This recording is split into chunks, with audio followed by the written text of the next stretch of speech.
approaching your retirement and looking back at your career across all the various portfolios that you've had so far, which one would you say is the most defining of your career or the most memorable?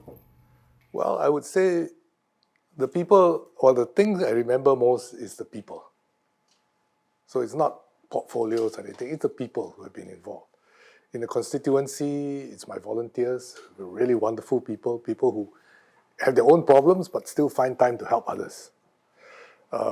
In the public service, I have interacted with many officers across different agencies. I've looked after public service division, and we have a remarkable public service. You know, sometimes I tell the officers, you want to be in the public service, you must be the type of person who derives happiness from seeing other people happy. And that's what you do in the public service. And we have many officers like that, committed, dedicated, particularly in the uniformed services. And leadership in the uniformed services, serving in uniformed services is very different from any other organization, because people who serve there are prepared to put their lives down to save other people's lives. And leading those organizations is a very special privilege. Then there are the many friends that we have abroad. We've worked together on many things. Sometimes we have our differences, but we find a way of working together. As one of my esteemed colleagues from another country said, we may disagree, but no need to be disagreeable. And that's the approach that I've taken. And we learn how to respect each other, mutual respect for each other. And when I interact with my counterparts from other countries, when I visit them, I try and understand the country and the people a little more deeply. So it's not just a transactional relationship, what deal are we going to have, but understand them a bit more deeply. Visit their historical sites. The museums are always very interesting because the museums have a description of where they have come from and their own aspirations of where they want to go. But once you understand that, and they know that you're trying to understand that, you have a much better ability to strike rapport and to be able to work together with them. So it's the people which I think are the most important. What about the experiences across the various ministries that you've held? Well, I've had the opportunity to run some very big ministries. Education, MINDEF, Home Affairs. So these are very large ministries, and you have to have a particular way of working with the ministries so that you make sure that the ideas that you have and the issues that the officers on the ground face, you understand them. So you have to spend time talking to them, visiting them, understanding their issues. And if you can look after those issues and take care of them, then they are much better able to do their work. So that's the approach I've taken. But I've also enjoyed my time in places like the Ministry of Environment. Wonderful people. And that was my first ministry where I was a minister. And I really appreciate them. And whenever we see each other, we are very happy to see each other. As in 33 years in politics, what is the toughest decision that you have?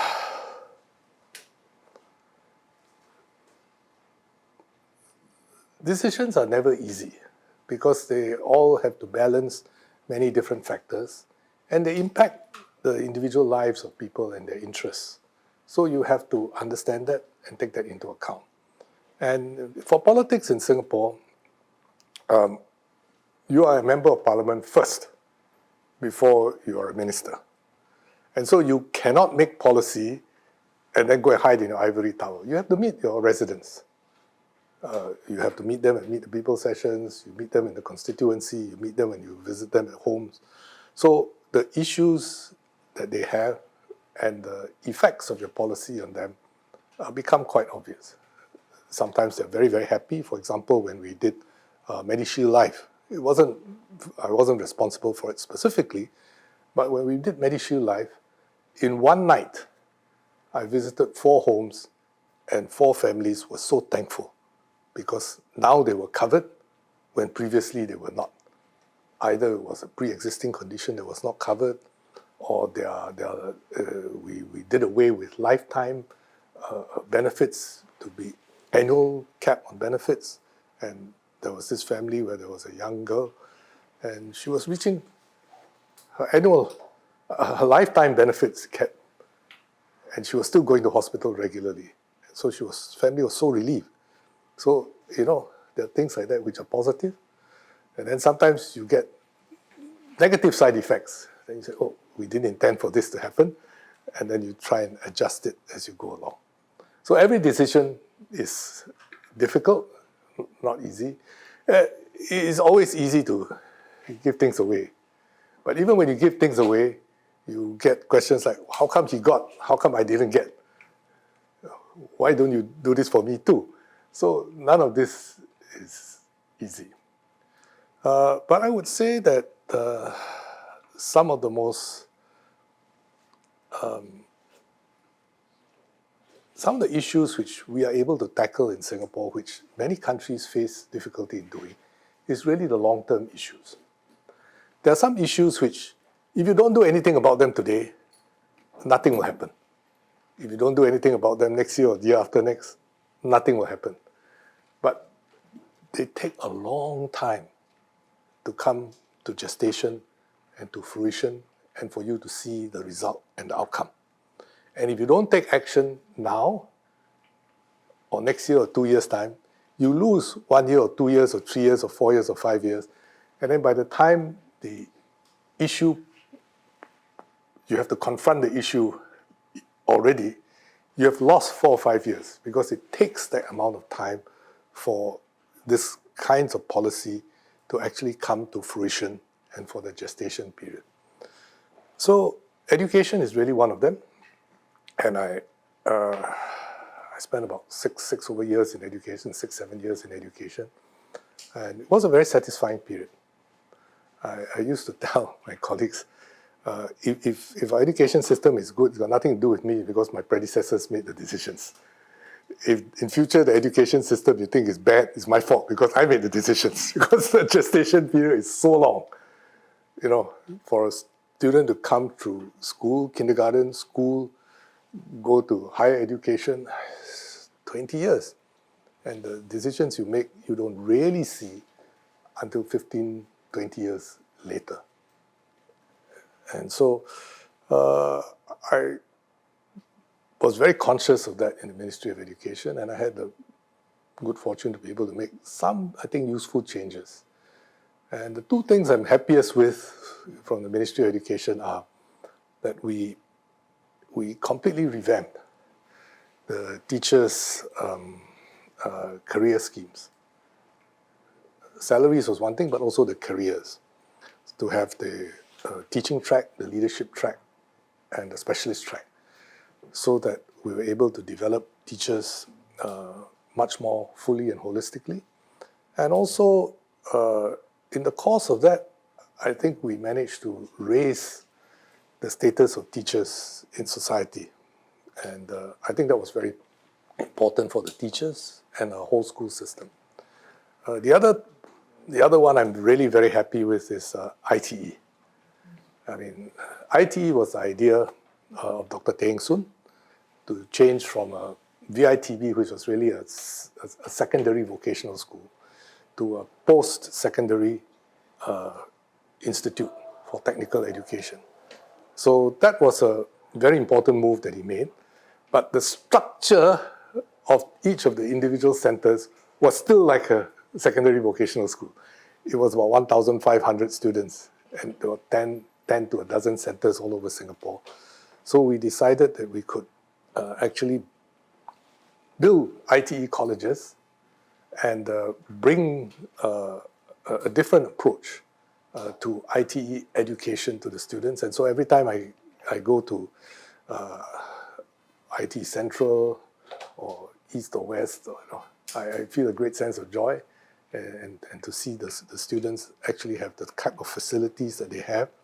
And it gives them a sense of hope for the future. And that's very important. Everybody has a chance. So you spoke about this long gestation period when it comes to policies in the education ministry. So looking back, do you think that you are seeing the fruits of some of the policy decisions that you made as education minister? Well, I hope so. So, if there are any mistakes, please blame me. If there are things which you don't like, please blame me. If there are any things which are good, please congratulate my successors. But some of the things that we did, I said teachers were very important because as society evolved, when we started out in Singapore, teachers were practically the largest group of people with education. And I mean, education means Sec 4, senior Cambridge, O levels today. You could become a teacher. And that was a lot more education than most parents had. But then as parents got more and more education, they began to challenge the teachers, why are you teaching my kid like this? I know better than you. So we actually had to professionalize the teaching force and raise their status. And so that had a big, big effect. So that was one of the things which has a long gestation period, but which I think has significant payoffs. So looking back, are there any regrets or unfinished work at this point? Work is never finished. Environment changes. As you can see, we're facing quite a completely new set of circumstances in the world today. So the work never finishes. There will always be things that need to be done. And we are a very self-critical society. Again, when I was the Minister for Education, every time I went overseas, people praised our education system and said, oh, what a wonderful job you're doing. Whenever I came home, I got criticized bitterly by everyone. So, you have to have a certain perspective on these things. And we must be self-critical, but we must not be self-destructive in our criticism. It has to be constructive. How can we do better? Only to national security. This is also about people, right? So much about people. So, internally, as a coordinator for national security, what are the core work of you, the big picture of this? What are the issues at heart over the years? And what could be your advice for your successor or for your team? I think the core is really to understand what your strengths and weaknesses are as a nation. You see, as a small country, we have many disadvantages. But we have also many advantages as a small country if we use them correctly. As a big country, they have many natural advantages. But they also have disadvantages because it's a big country, you have different regions, you get fragmentation, and so forth. And so big countries also have their problems.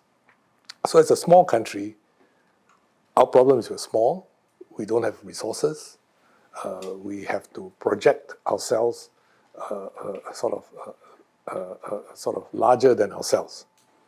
And the key way to do this actually is national unity. And if we can pool all our strengths together, then we can be strong and we can face the world with confidence. And I would say that we did not start out that way in independence. We had to work hard at building unity, national consensus, cohesion, and several of our policies, sometimes criticized today, like the ethnic integration policy in our HDB estates, have contributed to that. We no longer have ethnic enclaves in Singapore. So we are much more united. As a people, we live side by side. By and large, we go to schools together, and we have many, many more opportunities together. So unity is the core of our strength. So, and as coordinating minister for national security, this is one of the things which we look at all the time. What do we do with unity? If I may make some observations about the recent general election. In this general election, more so than in recent general elections, I thought the issues of identity politics over race and religion had more prominence than in recent elections. And I've found that something which we should be a little watchful and careful about. Because, you know, we came out as an independent country from Malaysia because of issues like this. And so we want to build a multiracial, multi-religious society where everyone has its place, and we live together, and we do better as a country together. So identity politics is goes against that grain. And I saw that this had come to prominence, more prominence during this general election. And aside from that, also external conflicts and issues became imported into Singapore's domestic politics and even became part of the agenda of some of the political parties. And some of the candidates in the political parties professed that that was the motivating reason why they came into politics, external conflicts. And I thought that was not a positive direction in which Singapore should go. We also saw some attempts for foreign interference into Singapore politics because they noticed that within Singapore, political parties were prepared to make use of this chink, this gap. And so they jumped in. Fortunately, they were called out early and it stopped. And I would say, fortunately, during the general election, the issues were there, but I think most Singaporeans saw the importance of cohesion, harmony, and unity, and therefore the issues of identity politics did not become overemphasized. But this is something which we should look at carefully. And in fact, probably all the political parties should look at their agenda carefully to make sure that this does not become something that characterizes politics in Singapore. I mean, it's very easy to create divisions based on race and religion. And that's why we treat them so sensitively. It's much more difficult to build unity, harmony, and consensus around these issues. And it's even more difficult to rebuild harmony once that sense of community, as one community, breaks down. So we should be very careful of that. And perhaps after this GE, all the political parties, we ought to have a careful look at what this is all about and resolve whether or not this is a direction in which we want Singapore politics to go. I would be very wary if we went down that line, and it would not be something positive for Singapore. I give you an example of how easy it is to try and outbid each other. One of the political parties put down in the agenda that we should make Thaipusam a national holiday. Well, another political party, tried to outbid them. They say, we should have a Lieutenant Adnan Day as well. And the day before Chinese New Year and the day after Hari Raya also should be holidays. So you can see how easy it is to appeal to these kinds of things and say, I'm championing your interests and your rights. Well, then if that's the case, how about other races, other religions, and so on? So you propose something, somebody outbids you, somebody else will outbid you. And then what happens? So it is very easy to go down this line. And this happened during this election. This was the agenda of some of the parties. Do you think people will understand or appreciate what you say about this kind of parliament, and whether we can discuss more openly Sorry, discuss what more openly? security issues? Well, we should discuss the issues that all the communities in Singapore face. And that's quite valid. But we should not let that lead into identity politics, where we start to outbid each other to champion, particular sectors of the particular communities in Singapore. That, I think, will lead us down a very difficult and dangerous route. Perhaps it's something which we should discuss in Parliament and in politics.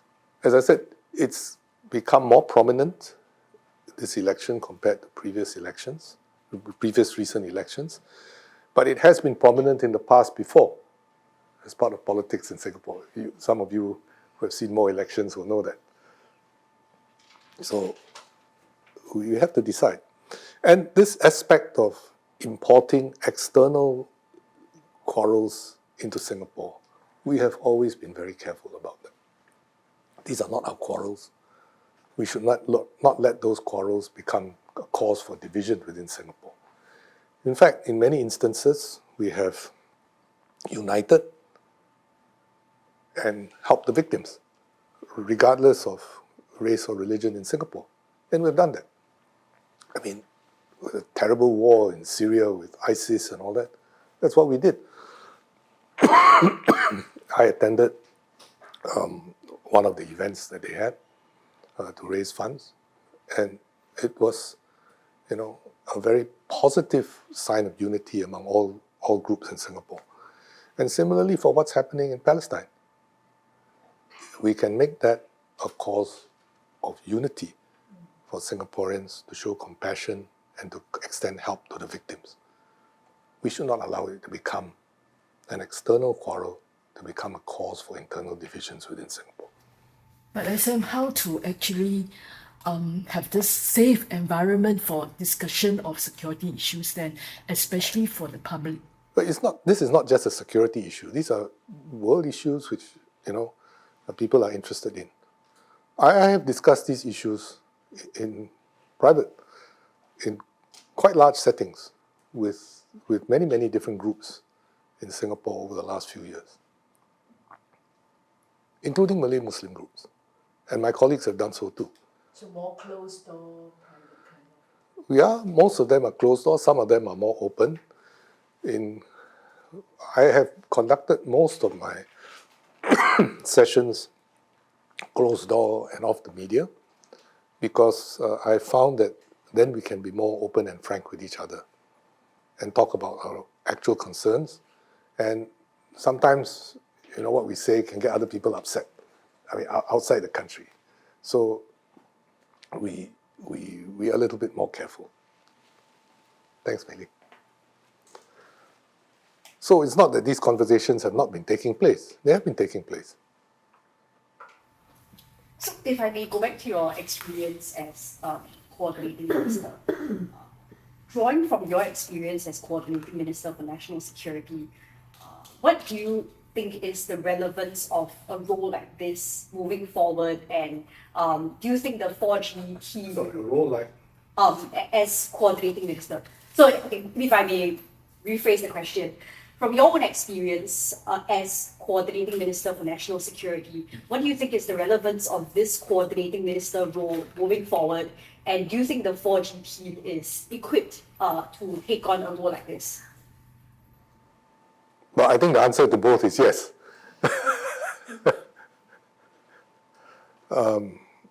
There's always coordination required across ministries, and in some cases more so than others. Because there are no issues which are just single issue which dealt with by a single ministry. They are always quite cross-cutting. Even housing, you say, well, that's M&D and HDB's issue. But actually, there's family breakup, and therefore, the different halves of the family require housing. It's a social issue. It's not just a housing issue, and if parents and children live together and then they can't agree with each other and they break up and they want housing, separate housing, that also is a social issue, and it's not just a pure housing issue. So there are no issues which are so pure that they are single ministry, single agency issues, and in many of them you have to work together. So one of the things I always advocated was a stronger, a better coordinating function in the Prime Minister's office. And so we have the PMO Strat Group. And that brings together some of the key cross-cutting issues that we have to deal with, like climate, population, these to name a few. But then we also have national security. So we have a National Security Secretariat. And these work on these issues in a more holistic way and try to help the individual ministries and agencies do their job better. So you do need this function. How it's to be carried out, it can take on different forms in different times, depending on the urgency of each of these issues, and also depending on the people that you have. So I have a national security related question as well. How have you seen the threat of radicalization evolve since the first GI arrest was made in 2021, and what would you say are your current concerns as well as future ones? Well, during the JI arrest, it was, if you like, a very conventional kind of group. You had people come together, they were organized in cells, they go for training. It's a very standard way of organizing groups, and not just specific to radical Islamic groups. It's been used by many different kinds of groups before. And so you could actually see the cells, they gathered, they had a structure. What has happened, and after the JI arrest, we saw a fall-off in the threat from radical terrorism. And then after the war in Syria and ISIS developing with end times kind of conception of the world and asking people to rally around the black flag, we also saw a rise. And it came along with the internet and social media platforms. And that became a very powerful way of organizing people, and also a very powerful way of teaching people how to carry out acts of terror. You learn how to build bombs, you do copycat attacks and all these kinds of things. And so we saw a different kind of terror threat coming through. And these were lone wolves, people who became radicalized and radicalized quite fast by being immersed in this, all-consuming world that they let themselves live in the virtual world. And you can become indoctrinated, you can learn how to do this kind of activity, how to attack. And the time from zero time when you start until you are about to carry out an attack reduced considerably. 6 months, a year, less than a year, 6 months, compared to the time of the JI, when it could take years. And we saw the type of people change as well. The JI, the ones who were prepared to take action, were largely male and, young to middle age, 20s to 40s, that kind of age group. But the ISIS type of self-radicalized people were younger individuals. We had women, we had teenagers who, perhaps because they're more impressionable, got consumed by this. And then not just the Islamist terrorist types, we had the right-wing types as well, And even here in Singapore, white supremacist types. It's almost difficult to believe, but they subscribe to that kind of ideology and they got consumed by it. So we now have this sort of new milieu in the threat environment. So it is quite interesting. We have the RRG, the Religious Rehabilitation Group, which was started up by our Asatisa to rehabilitate and reintegrate those who are radicalized back into society. So when we had the white supremacist types, and they were out to attack Muslim targets in Singapore. They learned something from the RRG people, what are the approaches that you can take to de-radicalize and deprogram a person like that. And, you know, one of the young people who wanted to carry out attacks against Muslim targets in Singapore, when he was in detention, some of the people who helped him with his education were actually teachers of the Muslim faith. And that changed his mind with regard to how he thought about things. So, you know, we are quite unique in Singapore because we are able to work across. In some countries, because of the way they deal with religion, in France, for example, they can't, because the state and religion are separate, and so when they arrest the person, they jail him, but they can't do religious rehabilitation. They are not allowed to do so because of the separation of state and religion. But here in Singapore, we take a practical and pragmatic approach. It's not the state which does it, but we facilitate the religious rehabilitation group who are quite courageous in stepping forward to do this. And I say that this was a very important step because when the JI arrests took place, it could have divided our society and created suspicion across different groups, race and religion. But the Asatisa who stepped forward with the RRG and the Malay community said, look, we own this problem too. And this is a problem for all of us. And all communities in Singapore said, yes, this is a problem for all of us. So let's work together. Let's not point fingers at each other. Our Muslim community recognizes the problem and is addressing it. And this created a lot of confidence and mutual trust among communities in Singapore rather than dividing them. And I think that was a very important and crucial step. And these are things which we should continue to do. We should look for ways to unite, not ways to divide.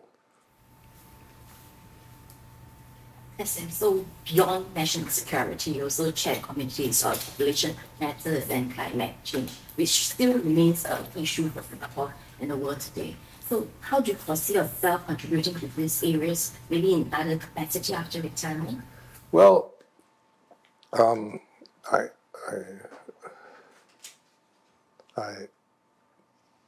I sort of had a discussion with Prime Minister Wong, Lawrence Wong, and I told him that I would not want to stand for election again during this general election. I said, of course, I will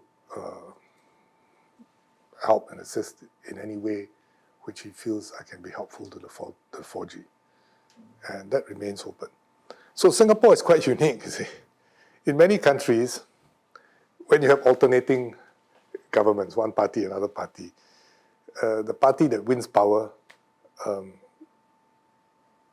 sort of tries to burnish its own reputation by condemning everything that the party whom they defeated did. That's it. You can see that in so many countries. And so they rubbish everything that the previous government did. And so there's no continuity and so on. Whereas here, we have continuity. As the coordinating minister for national security and in some of our negotiations with our neighbors, I still consult Professor Jayakumar. And he's a wonderful resource. I mean, we don't start out by repudiating everything that he did. We build on what he did. And that is, again, one of the strengths that we have in Singapore. We build. So with your vast experience across the different ministries, how do you think that has shaped your perspective or your approach towards governance and leadership?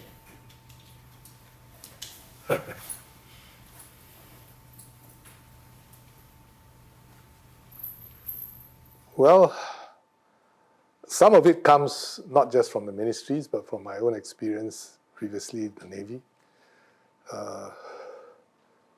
It was a very collegial type of organization.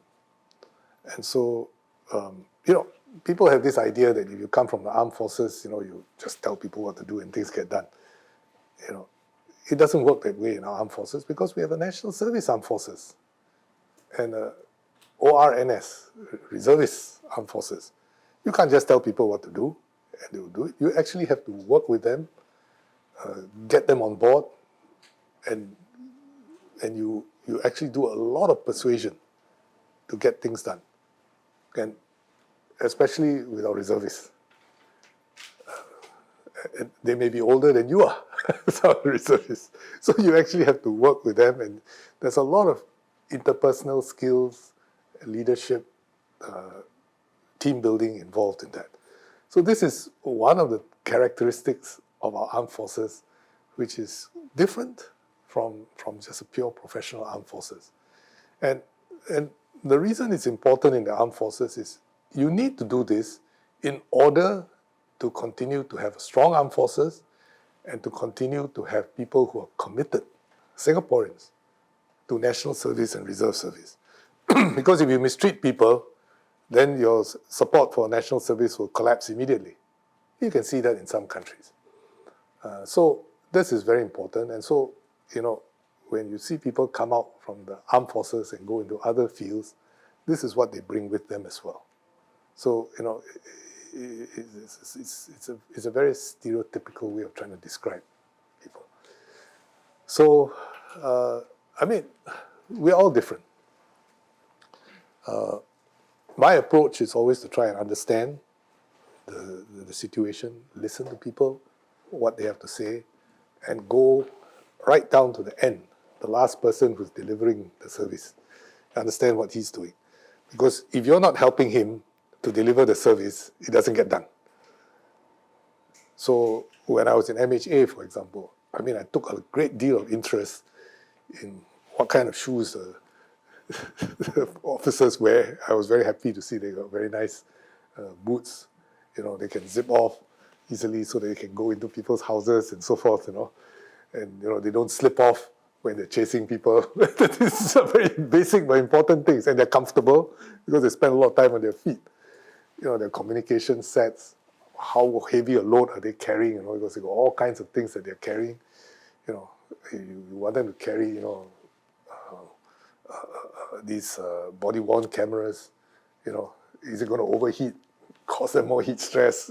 These kinds of things is important to the person on the ground because it helps him to get the job done better. So you've got to understand some of the issues that he faces. And if you can help him to do the job better, he will do the job better. So these are some of the sort of issues, that I try to understand a little bit more about. I did that in the SAF. I did that with the teachers too. So one of the things I'm happiest about is when I went to the Ministry of Education, I gave the teachers proper staff rooms with their own workstations. Before that, they were sharing desks, piles of stuff on their desks. You give them a proper working environment. Was this the same approach that you took as well when you were tasked to handle sensitive issues over the years, whether it was Oxley Road or even the most recent incident of the disclosure of NRIC numbers by Ms. Fowle? Well, that's a totally different set of issues. You're talking about how you lead an organization versus how you deal with certain of these other issues. Well, the other types of issues, from time to time, the PM can ask me, PM Sian Lung and then PM Lawrence asked me to deal with some of these issues because he felt that I would bring a certain objective eye to it and that I would deal with it firmly but fairly. So he asked me to deal with them, PM Sian Lung and PM Lawrence as well. So I try and do my best. And that's important because this is part of transparency in an organization. One of the most important things in government is integrity and trust that the government is doing the correct thing. And so if something goes wrong, you must deal with it. And, you know, as parliamentarians as well, when we all get elected to parliament, the most important thing is that we're honest with each other. If we want to have a debate, it must be based on truth and honesty. And that's important, because otherwise, what's the basis for debate? And that's why truth, honesty, integrity in parliament, when we say something to each other, is so important. As in following up on the Osley Road dispute, I mean, the sensitivity involved in the whole saga. So I'm not sure, were there any challenge that you faced during the process? I think I addressed that quite completely the last time around when we had a discussion. I addressed those issues already during the transition. And I don't think I don't have anything to add to that, except to say that the facts surrounding the issue and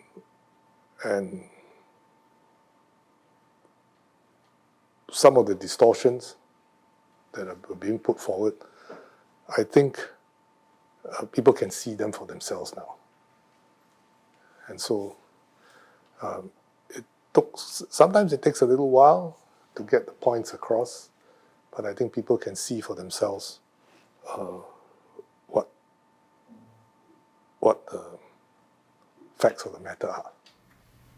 But SM, I would like to follow up on the question about the fact that you have been chairing quite a number of ministerial or interministerial committees. So we have a Mr. Fix-It, we have now a task force man. So are you a Mr. Firefighter? Well, when I was a kid, I wanted to be a firefighter. My father brought me to all these exhibitions when the old Kallang airport closed down, and you know, all these expos, and there was fire engines down there, so I climbed into a fire engine. I wanted to be a fireman. So But what are the soft skills and hard skills that you actually need to chair such committees? I think you just need to have a thick skin sometimes. People will accuse you of all kinds of things. But I think in the end, as I said, you need to look at things objectively, to be firm, and to be fair. And that's all.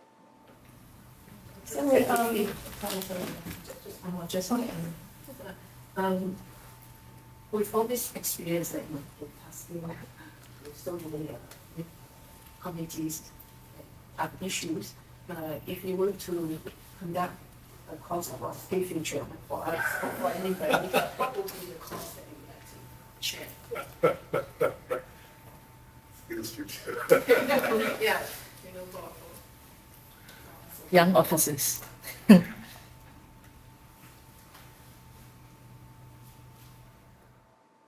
I think that one of the things, and this is one of the things I've been trying to do the last several years in some of the closed door talks and so on, I've been giving to many groups, sometimes hundreds, sometimes 500, 600, 700 at a time, sometimes smaller groups, 100, 200, is to try and have them understand the context in which Singapore exists and what are the factors, as I explained, that enable us to be successful, and what are the things which can cause us to fail. I talked about unity, trying to find common ground rather than trying to find things that divide us. And I think that's what I would do. I would try to do. I mean, certainly in our public service courses, they've invited me to talk, and these are some of the things which I talk to them about, and there's a certain perspective that comes from encountering issues, having lived to some of that history, although I was not involved in making those decisions, but having lived through that history, you feel it, and you don't want to be in those moments of crisis again, and you want to be able to build something that's better. So I think that's what I would do. Yeah, I mean, just now you mentioned parliamentarians, right? So I think what some young Singaporeans think is that they want more opposition in government, and they're willing to compromise a little bit on the standards in order to pursue diversity in parliament. So what do you think of this? Well, my view is this. When you look at an election, there are people who stand for election because they want to do good for their fellow Singaporeans, to build harmony, to improve their lives. And that's what they try to put across. Right? So it's like what I said just now. People who get happiness and satisfaction out of seeing other people do better in life. And so you have people who stand for election because of that. They may not be the most flamboyant speakers or present themselves very well, but that's where their heart is, and that's what they're going to do for you, and that's what they try and tell you. And they want to seek your vote for that. Then there are people who say, well, who how shall I say, feed on anger and unhappiness. And they say, well, vote for me because I represent your anger and unhappiness. Whether or not I can solve your problem doesn't matter, but, vote for me because of that.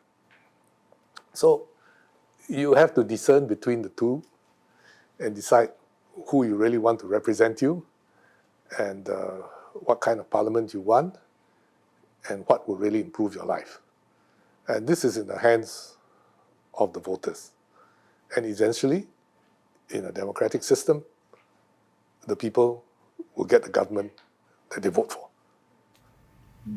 So you mentioned the importance of truth, honesty, and integrity. So what other advice would you give to the new cabinet that's going to be announced soon, the new team?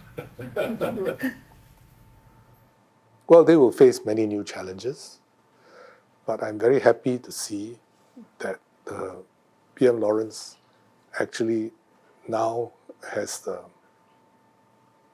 ability to assemble a forward-looking team from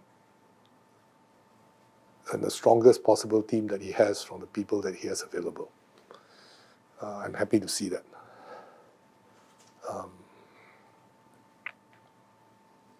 I've been in a situation before where after an election, we lost several colleagues and I ended up doing their job. And multiple jobs at the same time. And it was a very, very difficult situation at that point in time for me because I had so many different responsibilities on my shoulders. You try and do all of them as best as you can, but you can't do all of them equally well. And that's because we lost people, and the rest of us just have to take the load. I mean, it's not different from you. I mean, if you run a newsroom and then, you lose, 1/4 of your reporters, and you still have to cover the same news, all of you got to work harder and longer. And can you apply the same standards as before? So it's not so different from that. So I'm happy to see that PM Wong has got a team. He can assemble a team from the people that he has put forward, offered for election. And it has to be a forward-looking. I believe in succession as the way for continued stability. I mean, you can look around our own region. You can read the newspapers today too, and you look at succession and the instability that's caused when you don't have good and well orderly succession. whether it's within a country or within a political party which runs the country, you have difficulties. So orderly succession is important, and that's the key to continuity and stability in a country. Because you can't, and I've said this before, you can't depend on somebody going out somewhere, searching the world and finding the elixir of eternal life, and therefore that's your key to continuity and stability. It doesn't happen. You need to have good succession, and you need to have a new group of people step forward, ready to build or rebuild a new consensus for the people in the country in new circumstances. SM, is that why you are now ready to step down? As in, you see the possible strong team of successors, and how does that actually compare with the fact that when you decided to join politics in 1992, were there different sets of factors that you have in mind? Well, in 1992, when I first entered electoral politics, I did so because I was asked by then PM Chok Tong, you enjoy your job? I said, yes, I was the Chief of Navy. And I had just done some major reorganization, sent my people off of courses and so forth. We tightened our belts. So, okay, we're going to have them all trained. When they come back, we'll be in a better position because we have a stronger leadership. In the meantime, we tighten our belts. We all take on a little bit more load. He said, you come in. So I said, I just sent my people away. Then he said, do you enjoy your job? I said, yes, I do. He said, you respect your minister? I said, yes, I do. He says, what happens if, you don't have a good minister? I mean, he wasn't suggesting that I would become a minister, but he was saying that, well, leadership in politics is important because it comes from the ethos comes from the top. And if you have a system in which, he was asking me, if you don't respect your minister, will you enjoy your job? Will you be able to do the things which you think need to be done? And basically he was saying, well, look, I'm not guaranteeing you anything, but we need people to step forward. And so I did. I didn't know what I would be in for, where I was going, what would happen. And it's been a fulfilling and satisfying journey. I think I've been able to contribute in some ways, but one must have a certain humility about all these things, because many people travel on the journey with you, and you cannot do any of these things on your own.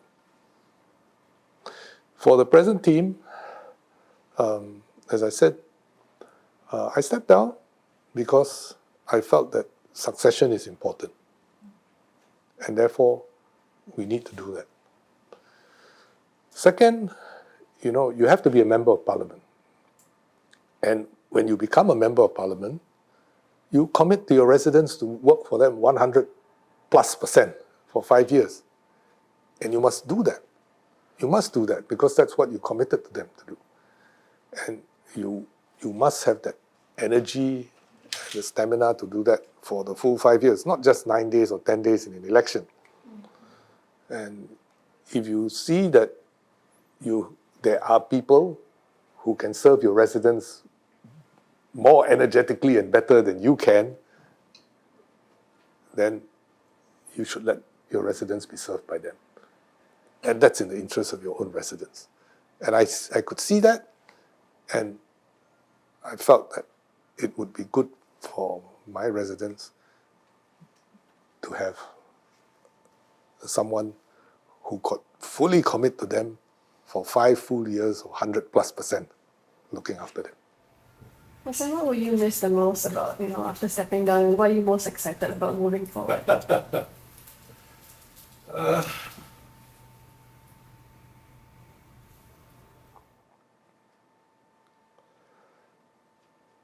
Well,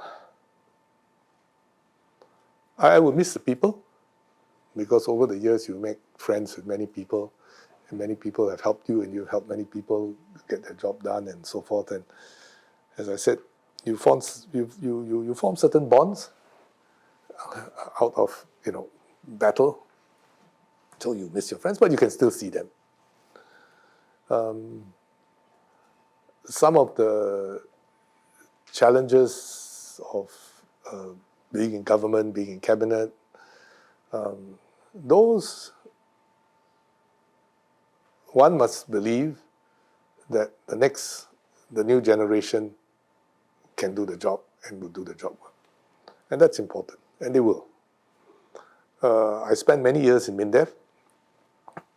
As a political office holder, I think I spent something like 15, 16 years in MINDEF as MOS, SMS, second minister, and before that, many years in the Navy and the Joint Staff. So when I left, they gave me a bye-bye party. And I told them, there are things which I told you not to do and never to do.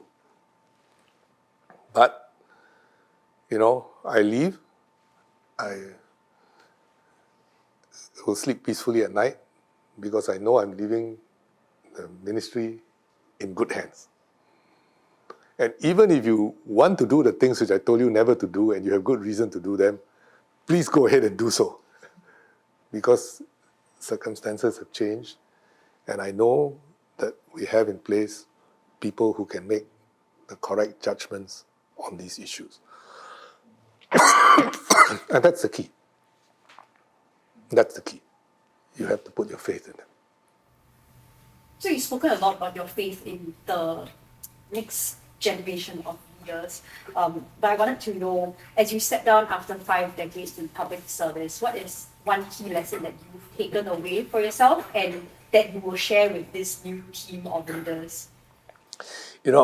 This one key lesson, one key event, the most important. You look at a painting or movie. There's so many things. I told you unity is one of the key things. Working together, that's key.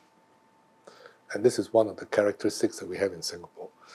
Working together as a cabinet, working together as a parliamentary team, working together as a civil service, working together as a country. And this is a key and core strength that we have, which is an advantage of being small. And it's a core and key strength that we have, which allows us to face the world with confidence. We were quarreling and fighting with each other all the time. Where do we have energy to actually improve the lives of people? And how do we face the world? So, COVID-19 was a very interesting example.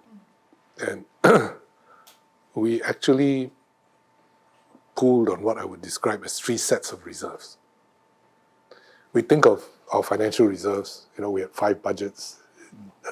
DPM Heng, Minister for Finance, put together 5 budgets within, I think, a year or so. And we were able to support Singaporeans, companies, small businesses, gig workers, get through this very, very critical period. And we did so without going into debt. It's quite remarkable. Many countries did so, but they became much, much more indebted after that. And you can see many countries are in that predicament right now. So we have one set of reserves, which are financial reserves. It's always very easy to spend them. And you can get into a bidding war on who will be more generous in spending the reserves. But that's a very dangerous thing to do. And that's why this government put into place a certain checks, self-checks, on how you can use those reserves, because it's very tempting. And of course, you can even if you have two keys, you can unlock. You can still unlock it, but it's just a bit more difficult. So that's one set of reserves.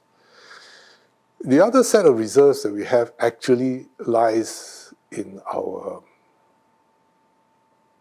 organizational capacity. So when we had to deal with COVID, we drew on companies, we drew on civil society, we drew on the public service, we drew particularly on the People's Association and their networks in the community, and we drew on what we would consider usually our reserves, the SAF and the home team. And we were able to work very, very strongly together. But the other set of reserves that we drew on was really our social reserves, our sense of community. So people look after each other. And these were things which, as I said, the People's Association helped to build up. It was a very powerful network. And it helped people.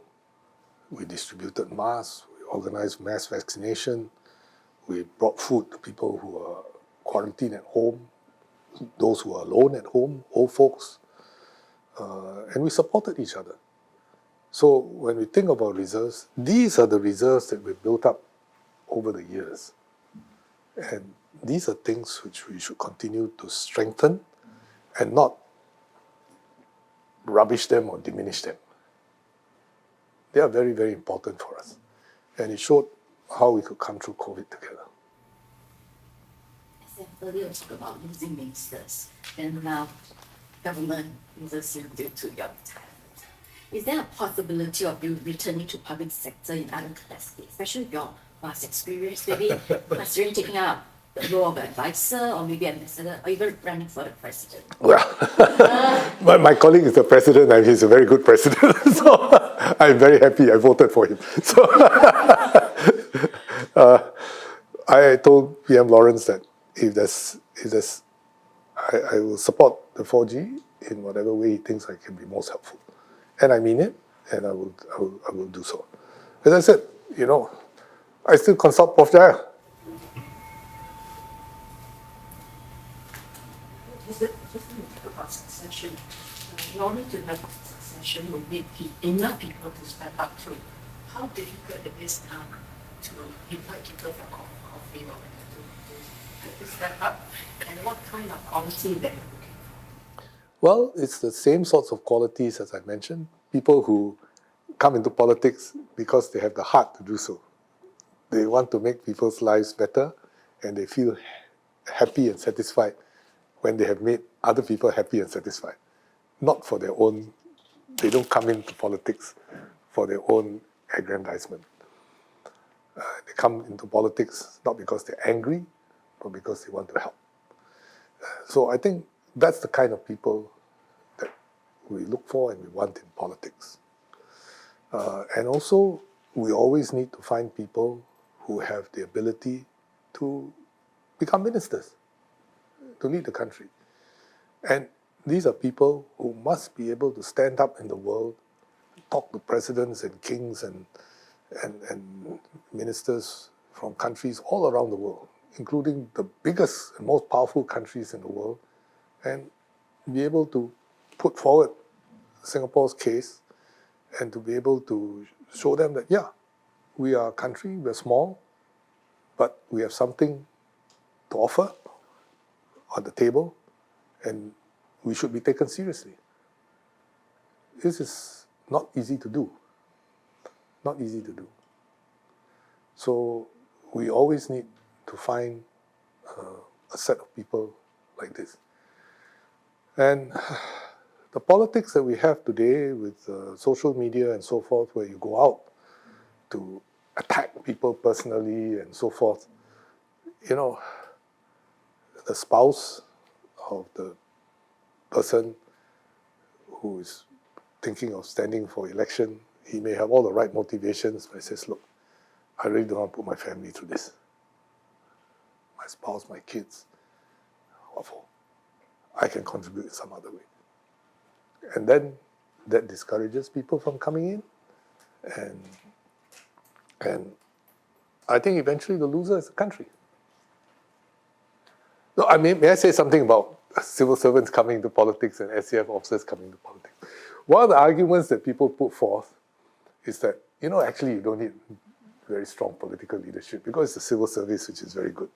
And we have such an excellent civil service, always ranked among the highest in the world. So, all you need to do is If you have a problem, the civil service will offer you option A, option B, option C. You are the minister, you just say, okay, option B. And then the civil service will go away and execute. Because we have such a wonderful civil service. I mean, is that really true? Okay, if that were true, that we have such a wonderful civil service, and I think we do, then we should be prepared to take into politics and into the topmost leadership rungs those people who are in this very good civil service which you just described. And if you refuse to take them in, and somehow or other you say, well, you know, because they were civil servants, they shouldn't come into politics because, you know, somehow or other, you know, the two don't add up. If you argue that you have a very good civil service, therefore you don't need, you know, these high caliber people to be ministers, they can just choose option A, B, or C because the civil service will do all the work. Well, better you get one of the civil servants to be the one who makes the decision rather than just puts up option A, B, or C, right? So why not? Why not? So there's some contradictory arguments there, in my view. The question, or rather the cynicism is that there's groupthink in this pool of people. You know, I give you an example. I came through the SAF with George, Heng Kiang, and Swee Se. We joined the SAF together. We are all completely different people. We are completely different people.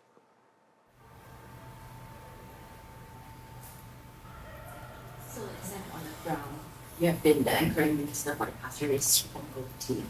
So, what is the most significant change in the area? Well, the most significant change is that my residents have grown older. It's true. I first went into Pasir Ris in 1997.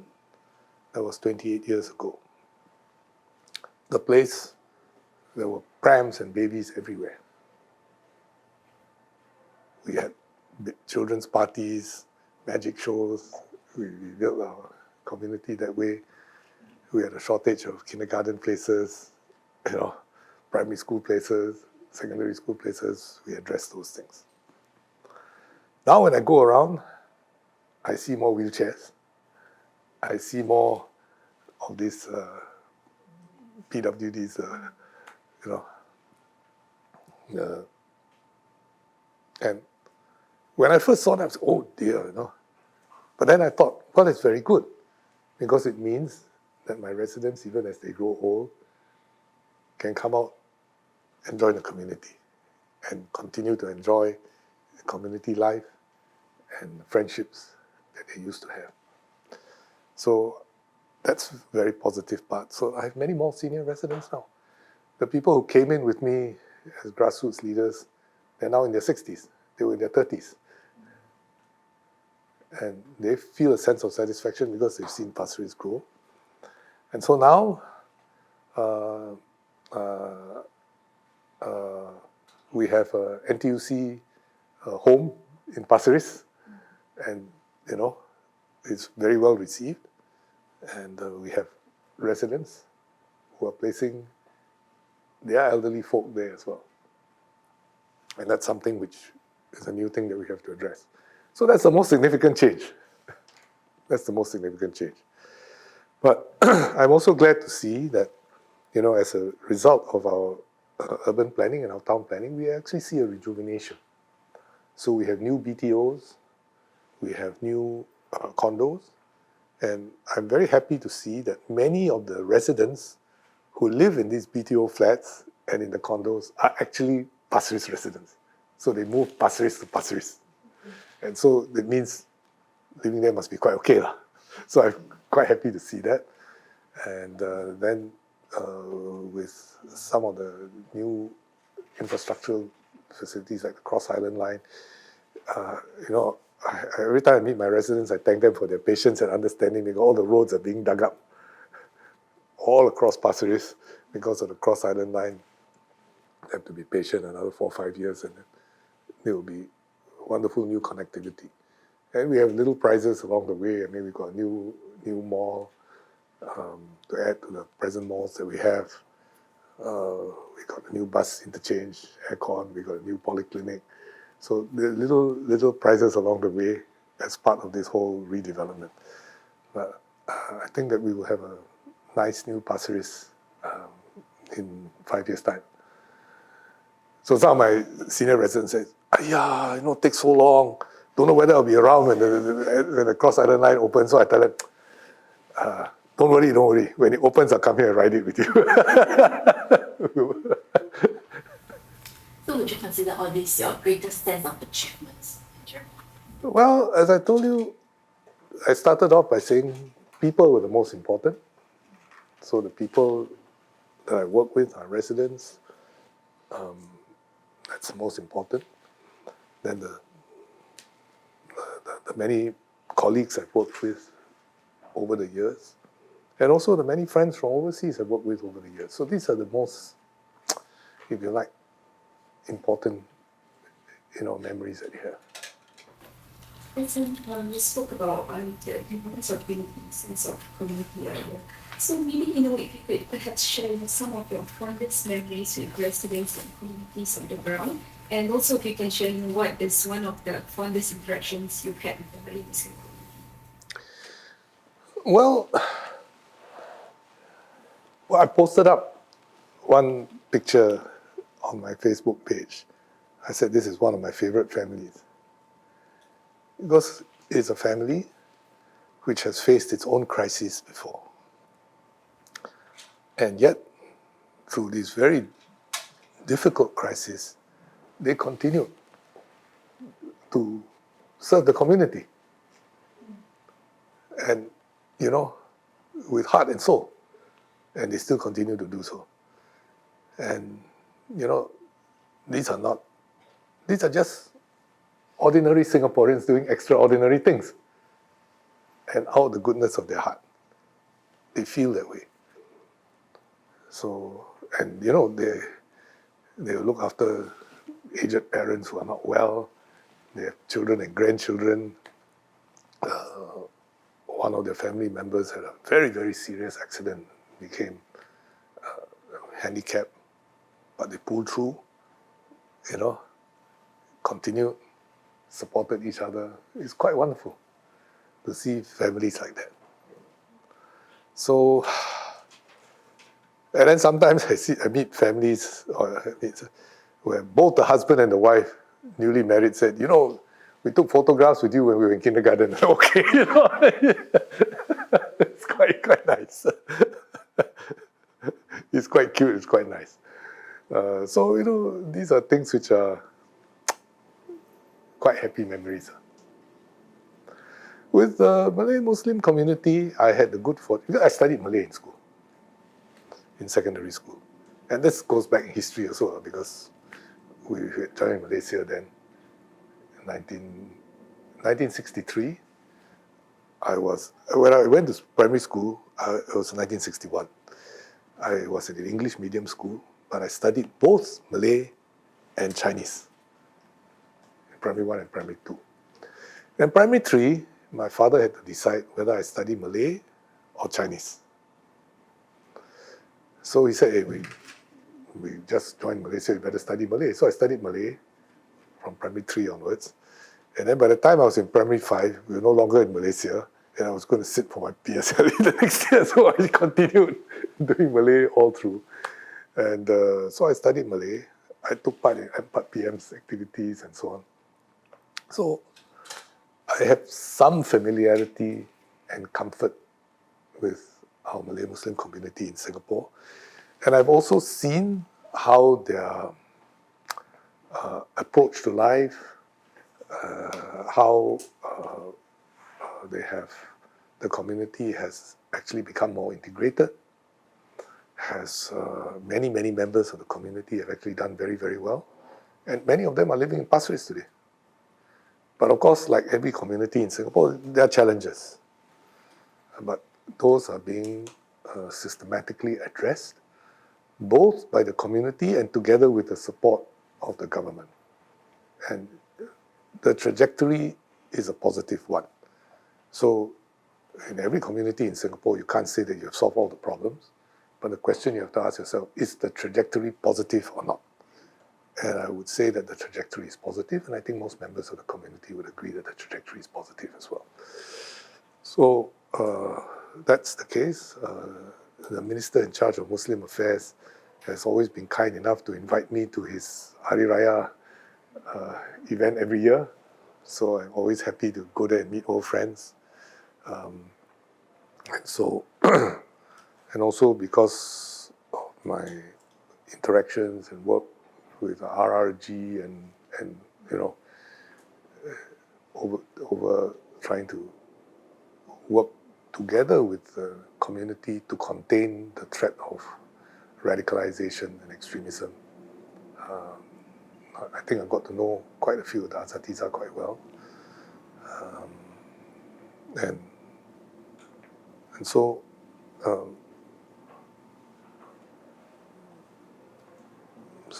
I would like to think that I do understand a little bit about our Malay Muslim community and what their concerns and what they feel.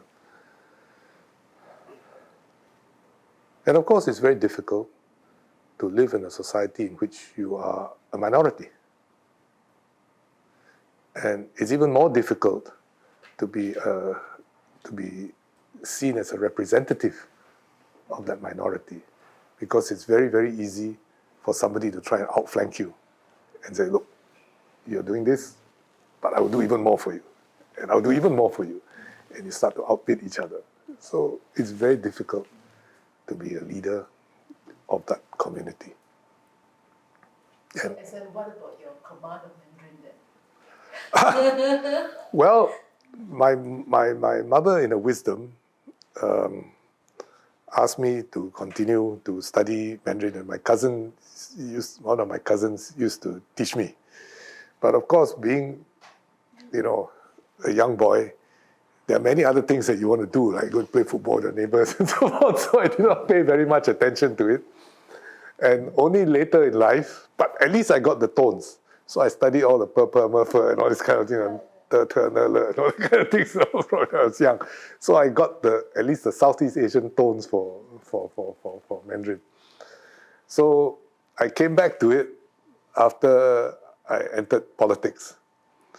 And I must thank Chee Hean Kiang, because the first time I had to give a rally speech in Chinese, basically he helped me to write it. Then he taped it, cassette tape. This was 1992, cassette tapes. Cars still have cassette tape. So I played it up and down many, many times, driving up and down from my house to Marine Parade, and listened to it so that I could deliver it during the rally.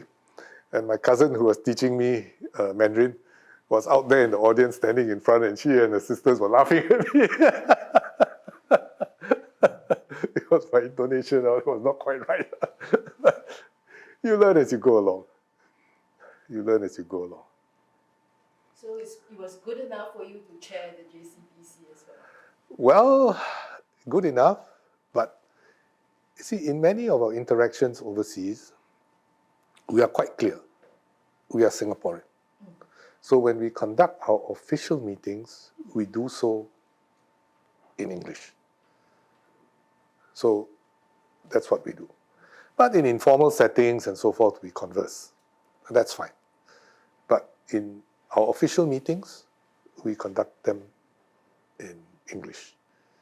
And that's just to avoid any misspeaks, because your language is not as strong as theirs, and you put yourself at a disadvantage if your language is not as strong as yours. That's that. And so that's to prevent any misspeaks, to have clarity, and also to signal that, we are Singaporeans. We have some ability to speak the language, but we are Singaporeans, and therefore we have our own point of view. And this is one of the signaling. But you chaired JCBC for quite a number of years. And of course, we also know that you played a very important role in settling the diplomacy issues with Indonesia. So where diplomacy is concerned, would you like to fill us a bit more on how difficult it actually is, to handle all the situations? And of course, now we have the US and China tensions still up in the air. So that's why I said just now, as a small country, it's not easy for us to stand up and have our views and our voice seriously taken. And so you require quite good and able leadership to do that. So in the case of our interactions with, say, China and Indonesia, of course, they're much, much bigger than us. And they remind us of that too. 1.4 billion people, at that time 220 million Indonesians when I met President Habibie. Now it's more than that,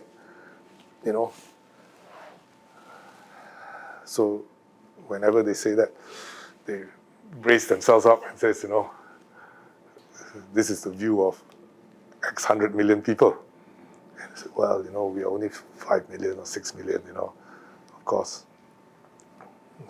So you must be very clear what your own interests are. And you must also understand what their interests are. Because when you go into a negotiation or a discussion with others, you cannot just insist on your own, what you want. And that's true in any circumstances, whether it's a family, whether it's within their own country. You can't just insist on what you want. You must consider what others want, and especially what your interlocutor wants, what his interests are. And if you can think that through and try and identify areas where you can work together, and then there are areas where you can't have agreement, well, never mind, you just put them aside. But if you can move in those areas where you have agreement, then you try and find those areas.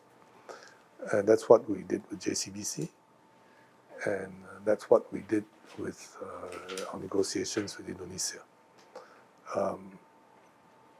They were prepared to discuss with us on a basis of mutual respect and mutual benefit.